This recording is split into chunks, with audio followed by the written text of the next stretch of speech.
జై తెలంగాణ, జై జాగృతి. అందరికీ నమస్కారం. ఇవాళ తెలంగాణ జాగృతి సంస్థను ప్రారంభించి దాదాపు 18 సంవత్సరాలు దాదాపుగా కావస్తున్నటువంటి సందర్భం. 2006లో బయటకు వచ్చి సంస్థను ప్రారంభిస్తే ప్రతి ఉద్యమ సందర్భంలో ప్రతినిత్యం తెలంగాణ ప్రజలకు వచ్చినటువంటి ఏ అంశమైనా కూడా చాలా బలంగా తెలంగాణ ప్రజల గొంతుకగా తలలో నాలుకలాగా ప్రతి ఇంటిలో ఆడబిడ్డలాగా బతుకమ్మ ఎత్తినా బోనం ఎత్తినా వారి సంబరంలో సంబరంలాగా వారి దుఃఖంలో దుఃఖంలాగా కలిసి ఉన్నటువంటి సంస్థ తెలంగాణ జాగృతి సంస్థ. తెలంగాణ జాగృతి సంస్థ పుట్టింది ఇద్దరు వ్యక్తుల యొక్క స్ఫూర్తితోని. ఒకటి కేసీఆర్ గారు, రెండు ప్రొఫెసర్ జయశంకర్ గారు. కేసీఆర్ గారు తెలంగాణ రాష్ట్ర సాధన కోసం ఉద్యమించినటువంటి సందర్భంలో మాత్రమే మలిదశ తెలంగాణ ఉద్యమంలో మాలాంటి వాళ్ళందరం కూడా తెలంగాణ రాష్ట్ర అవసరాన్ని ఏర్పాటును గుర్తించి ముందుకు వచ్చి తెలంగాణ ఉద్యమంలో పాల్గొనడం జరిగింది. ఎప్పుడైతే యుఎస్ఏ నుండి ఇండియాకు వచ్చామో ప్రొఫెసర్ జయశంకర్ గారితో ఇంటరాక్షన్ ఏర్పడ్డ తర్వాత వారు మాకు ఆనాడు ఒక డైరెక్షన్ ఇచ్చిండ్రు.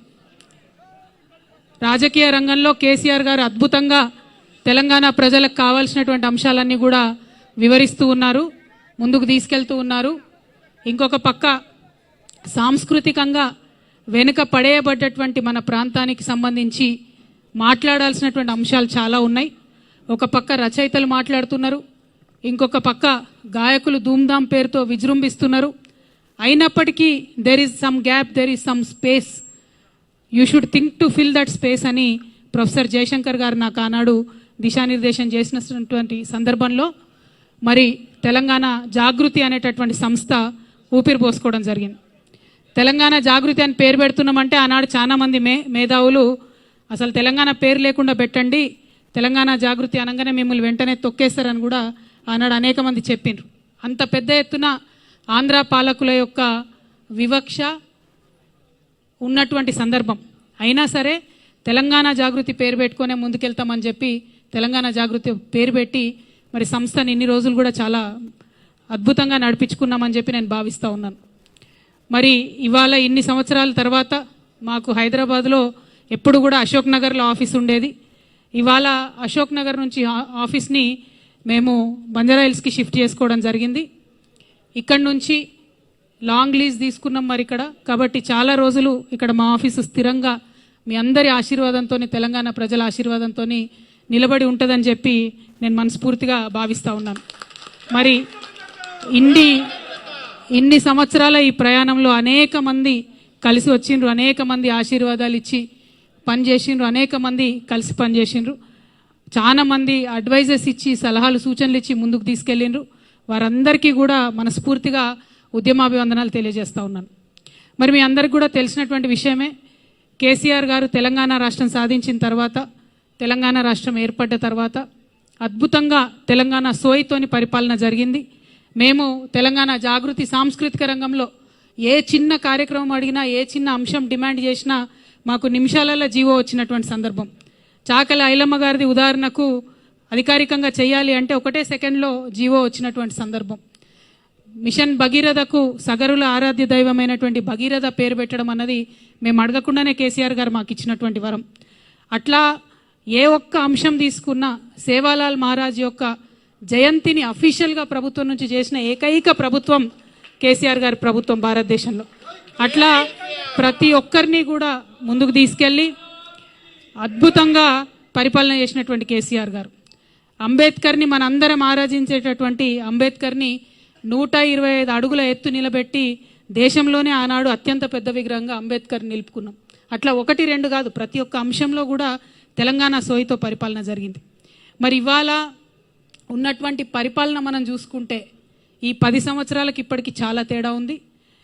మన కర్మ ఏందంటే ఇప్పుడున్నటువంటి మన ముఖ్యమంత్రి గారు కనీసం జై తెలంగాణ అని కూడా అన్నారు.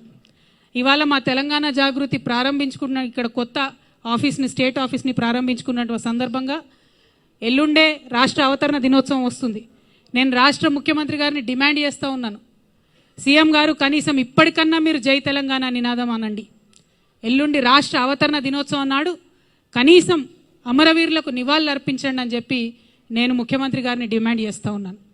నిజానికి జై తెలంగాణ అనని వాడికి, తెలంగాణ అమరవీరులను తలుచుకోనటువంటి వారికి, నివాళులు అర్పించని వారికి ఆ కుర్చీలో కూర్చునే అర్హత కూడా లేదు. కానీ తెలంగాణ గ్రహచారం బాగాలేక మరి రేవంత్ రెడ్డి గారు మనకు ముఖ్యమంత్రి అయినరు.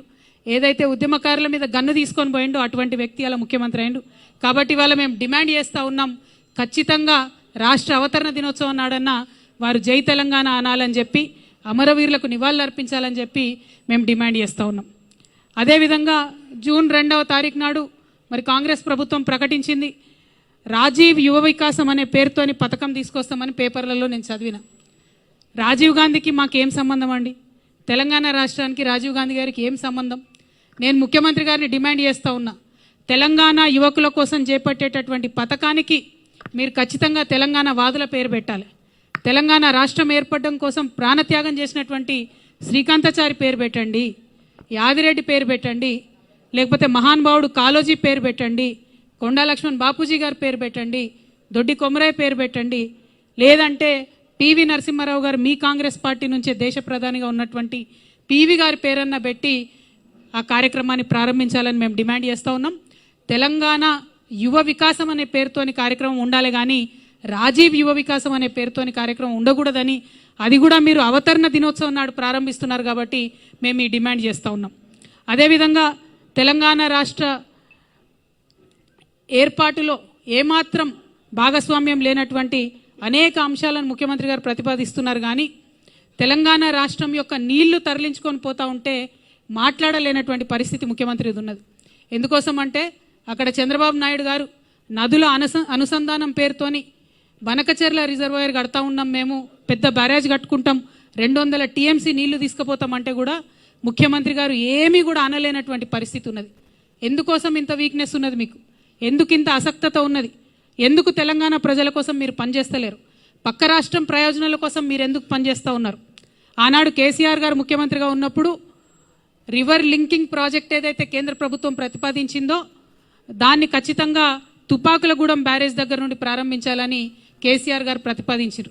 కానీ ఆనాడు కేంద్రం ఒప్పుకోలే, మేము ఇచ్చంపల్లి దగ్గర పెడతాం రివర్ లింకేజ్ అని చెప్పడం జరిగింది. మరి ఇవాళ ఏ మీటింగ్ కాలేదు, ఏ అపెక్స్ కౌన్సిల్ కలవలేదు, కేంద్ర ప్రభుత్వం రాష్ట్ర ప్రభుత్వంతో చర్చలు జరపలేదు. కేవలం చంద్రబాబు నాయుడు గారి డైరెక్షన్లో ఈ రివర్ లింకేజ్ ప్రాజెక్టు పాయింట్ పోలవరంకు తీసుకొని వెళ్ళడం జరిగింది.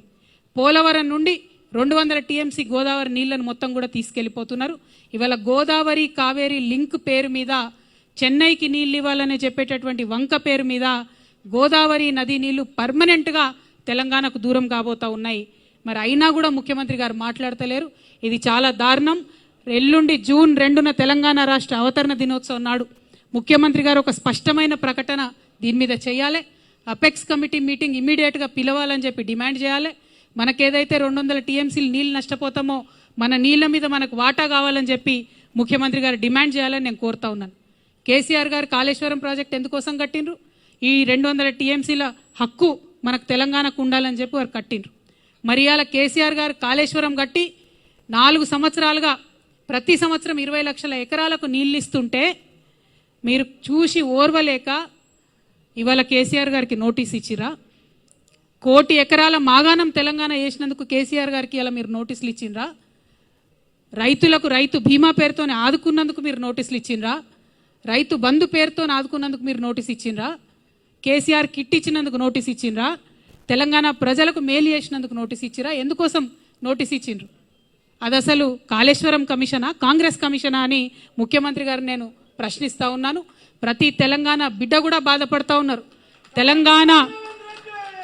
తెలంగాణ జాతిపిత అయినటువంటి కేసీఆర్ గారి మీద మీరు ఇవాళ నోటీసులు ఇవ్వడం అంటే యావత్తు తెలంగాణకు నోటీసులు ఇచ్చినట్టే నేను భావిస్తూ ఉన్నాను. ఎందుకోసం ఈ మాట చెప్తా ఉన్నామంటే ఆ బక్కపల్సటి మనిషి ఒకసారి పిడికిలెత్తి బయలుదేరితేనే ఇవాళ తెలంగాణ రాష్ట్రం వచ్చింది. తెలంగాణ రాష్ట్రం వచ్చింది కాబట్టే మీరు ఇవాళ తెలంగాణ రాష్ట్రానికి ముఖ్యమంత్రిగా ఉన్నారు. అది మర్చిపోయి అటువంటి వ్యక్తికే మీరు ఇవాళ నోటీస్ ఇవ్వడం ఎందుకోసం ఇస్తా ఉన్నారు? మొత్తం ఈ నోటీస్ ఏంది, ఈ కమిషన్ ఏంది, ఈ కథ ఏంది? తెలంగాణ జాగృతి సైనికులంతా కూడా యావత్ రాష్ట్రానికి జూన్ 4వ తారీఖు నాడు ఒక మహాధర్నా చేస్తాం. మేము ఆ ధర్నాలు అన్నీ కూడా వివరిస్తాం. మీ కుట్ర ఏంది, కాళేశ్వరం ఏంది, ఇవన్నీ కూడా వివరిస్తాం. జూన్ 4వ తారీఖు నాడు ఒక మహాధర్నా చేపట్టబోతా ఉన్నాం ఇందిరా పార్క్ దగ్గర తెలంగాణ జాగృతి తరఫున. ఖచ్చితంగా అక్కడ మొత్తం కూడా మీరు ఎట్లా గుత్తేదారులకు వంతబాడుతున్నారు, ఎట్లా తెలంగాణ రైతాంగాన్ని ఎండబెడుతున్నారు, ఎందుకోసం కాళేశ్వరం ప్రాజెక్టు మీరు వాడతలేరు, ఎందుకు నిర్వీర్యం చేస్తున్నారు, ఈ అంశాలన్నీ కూడా తెలంగాణ ప్రజల ముందు బట్టబయలు చేస్తామని చెప్పి ఈ సందర్భంగా మేము తెలియజేస్తూ ఉన్నాం. అదేవిధంగా మీకు తెలుసు తెలంగాణ జాగృతి అనేక కార్యక్రమాలు చేసుకుంటూ వచ్చింది. బీసీ బిల్లు కోసం గత సంవత్సరంన్నరగా మేము పోరాటం చేస్తూ ఉన్నాం. కానీ నిన్ననే ముఖ్యమంత్రి గారు వెళ్ళి మోడీ గారిని కలిసి దేశ ప్రధానమంత్రిని అనేక ప్రాజెక్టుల గురించి మాట్లాడినారు, కానీ బీసీ బిల్లు గురించి మాట్లాడలేదు. ఇవాళ బీసీ బిల్లు ఈ రాష్ట్రంలో పెట్టించగలిగినామంటే, ఒకటి కాదు 2 బిల్లులు పెట్టించినామంటే దాంట్లో తెలంగాణ జాగృతి యూపీఎఫ్ పాత్ర ఉందన్న విషయాన్ని తెలంగాణ బీసీ బిడ్డలు ఎప్పుడు కూడా విస్మరించారని చెప్పి సందర్భంగా నేను గుర్తు చేస్తూ, మీరు మర్చిపోవచ్చుగాక కానీ మేము మర్చిపోలేదు. బీజేపీ వాళ్ళకి హెచ్చరిక చేస్తూ ఉన్నాం, మీరు బీసీ బిల్లును డీప్ ఫ్రిడ్జ్లో పెట్టే ప్రయత్నం చేస్తే కొన్ని రోజుల తర్వాత మళ్ళా జాగృతి కార్యాచరణ తీసుకుంటుంది. ఖచ్చితంగా కేంద్రానికి సెగదలిగే విధంగా రైల్ రోకా లాంటి కార్యక్రమాలను కూడా తీసుకొని పెద్ద ఎత్తున ముందుకెళ్తామని చెప్పి, బీసీలకు 42% రిజర్వేషన్లు లోకల్ బాడీ ఎన్నికలు పెట్టే లోపలనే తెలంగాణ జాగృతి తరఫున పోరాటం చేసి సాధించుకుంటామని కూడా ఈ సందర్భంగా తెలియజేస్తూ ఉన్నాం. అట్లానే తెలంగాణ మహిళలకు మీరు ప్రామిస్ చేసినటువంటి 2500 రూపాయలు ఏదైతే ఉందో అది సాధించే వరకు కూడా తెలంగాణ జాగృతి విశ్రమించకుండా కూడా పోరాటం చేస్తుందని ఈ సందర్భంగా తెలియజేస్తున్నాం. తెలంగాణ స్టూడెంట్స్కి, ఆడపిల్లలకు ముఖ్యంగా మీరు ఇస్తామన్న స్కూటీలు ఇవ్వకుండా చేస్తున్నటువంటి మోసాన్ని కూడా ఖచ్చితంగా ప్రతి కాలేజ్కు, ప్రతి విద్యార్థి దగ్గరికి తెలంగాణ జాగృతి విద్యార్థి విభాగం నుంచి వెళ్ళి పోరాటం చేసి సాధించుకుంటామని కూడా ఈ సందర్భంగా తెలియజేస్తూ ఉన్నాం. తెలంగాణ జాగృతి నుండి మైనారిటీ హక్కుల కోసం కూడా పెద్ద ఎత్తున ఉద్యమం చేస్తాం. ఎన్నడూ లేని విధంగా తెలంగాణ జాగృతిలో మైనారిటీ ముస్లిం విభాగాన్ని, మైనారిటీ క్రిస్టియన్ విభాగాన్ని, మైనారిటీ సిక్ విభాగాన్ని కూడా ప్రారంభించి మైనారిటీ సమస్యలపైన పెద్ద ఎత్తున పోరాటం చేస్తామని కూడా ఈ సందర్భంగా తెలియజేస్తూ ఉన్నాం. అట్లానే మన బంజారాల కోసం, ఆదివాసీల కోసం ఎస్టీ విభాగాన్ని ఏర్పాటు చేసుకుంటున్నాం. మేము గత 13 ఏళ్ల కింద తెలంగాణ జాగృతి నుంచి ఉద్యమించి పోరాటం చేస్తేనే ఇవాళ అసెంబ్లీలో అంబేద్కర్ బొమ్మ అక్కడ నిలబడి ఉన్నది. తెలంగాణ జాగృతికి దళిత బిడ్డలకు చాలా అవినాభావ సంబంధం ఉన్నది. అందుకే సపరేట్గా ఒక ఎస్సీ విభాగాన్ని కూడా ఏర్పాటు చేసి దళితులకు ఉండేటటువంటి సమస్యల మీద పోరాటం చేస్తామని ఈ సందర్భంగా నిర్ణయం తీసుకుంటా ఉన్నాం. అదేవిధంగా మరి అనేకమైన అంశాలు మేము పనిచేస్తూ వచ్చినాం, ఇక ముందు కూడా పనిచేస్తాం. మేము పనిచేస్తుంటే ఓర్వలేనటువంటి కొంతమంది మరి చాలా మాటలు మాట్లాడుతూ ఉన్నారు. వారందరి ఆశల్ని అడియాశలు చేస్తూ నేను ఇవాళ ఒక ప్రకటన చేస్తూ ఉన్నాను. కేసీఆర్ గారికి 2 కళ్ళలాగా ఒక కన్ను బీఆర్ఎస్ అయితే ఇంకో కన్ను జాగృతి అయి నిలబడుతుందని చెప్పి ఈ సందర్భంగా మేము తెలియజేస్తూ ఉన్నాం. కేసీఆర్ గారి మీద ఈగ వాలితే కూడా ఊరుకోము. రేవంత్ రెడ్డి గారు ఆనాడే మీరు గన్ను పట్టుకొని ఉద్యమకారుల మీదకి పోతే మిమ్మల్ని చుక్కలు చూపించినాం. భయపడి తెలంగాణలో తిరగలేక మీరు గన్ను పట్టుకొని ఆనాడు తిరిగినరు.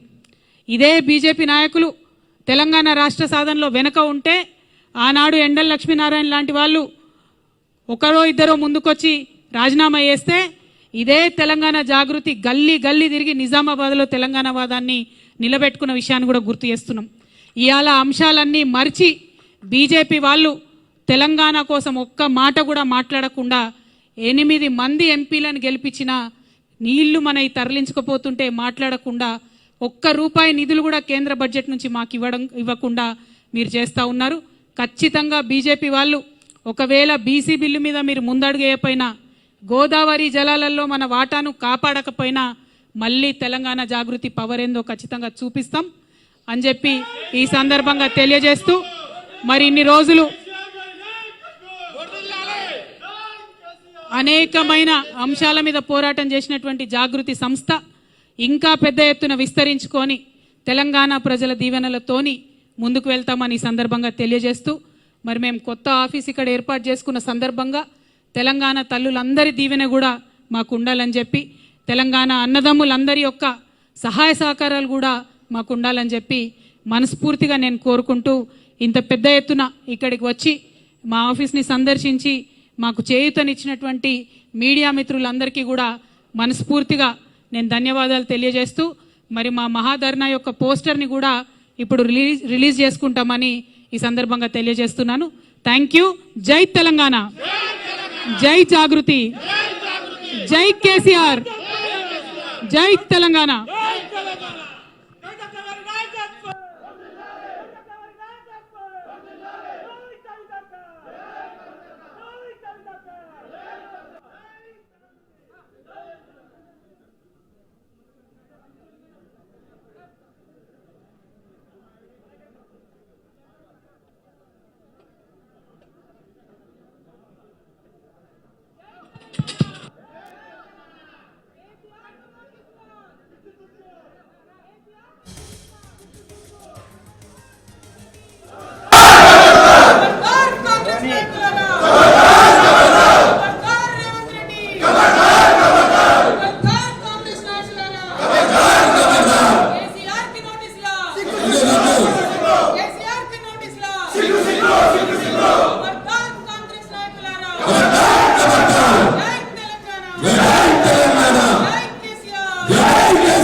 తెలంగాణ వాదులందరికీ కూడా ఆహ్వానం పలుకుతా ఉన్నాం. తెలంగాణ వాదులందరినీ కూడా స్వాగతిస్తున్నాం. అనేక మంది నీటి రంగానికి సంబంధించినటువంటి నిపుణులను కూడా పిలవబోతా ఉన్నాం.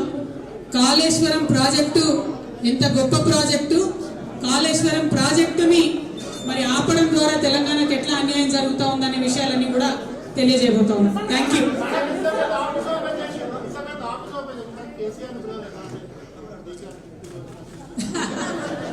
జై తెలంగాణ.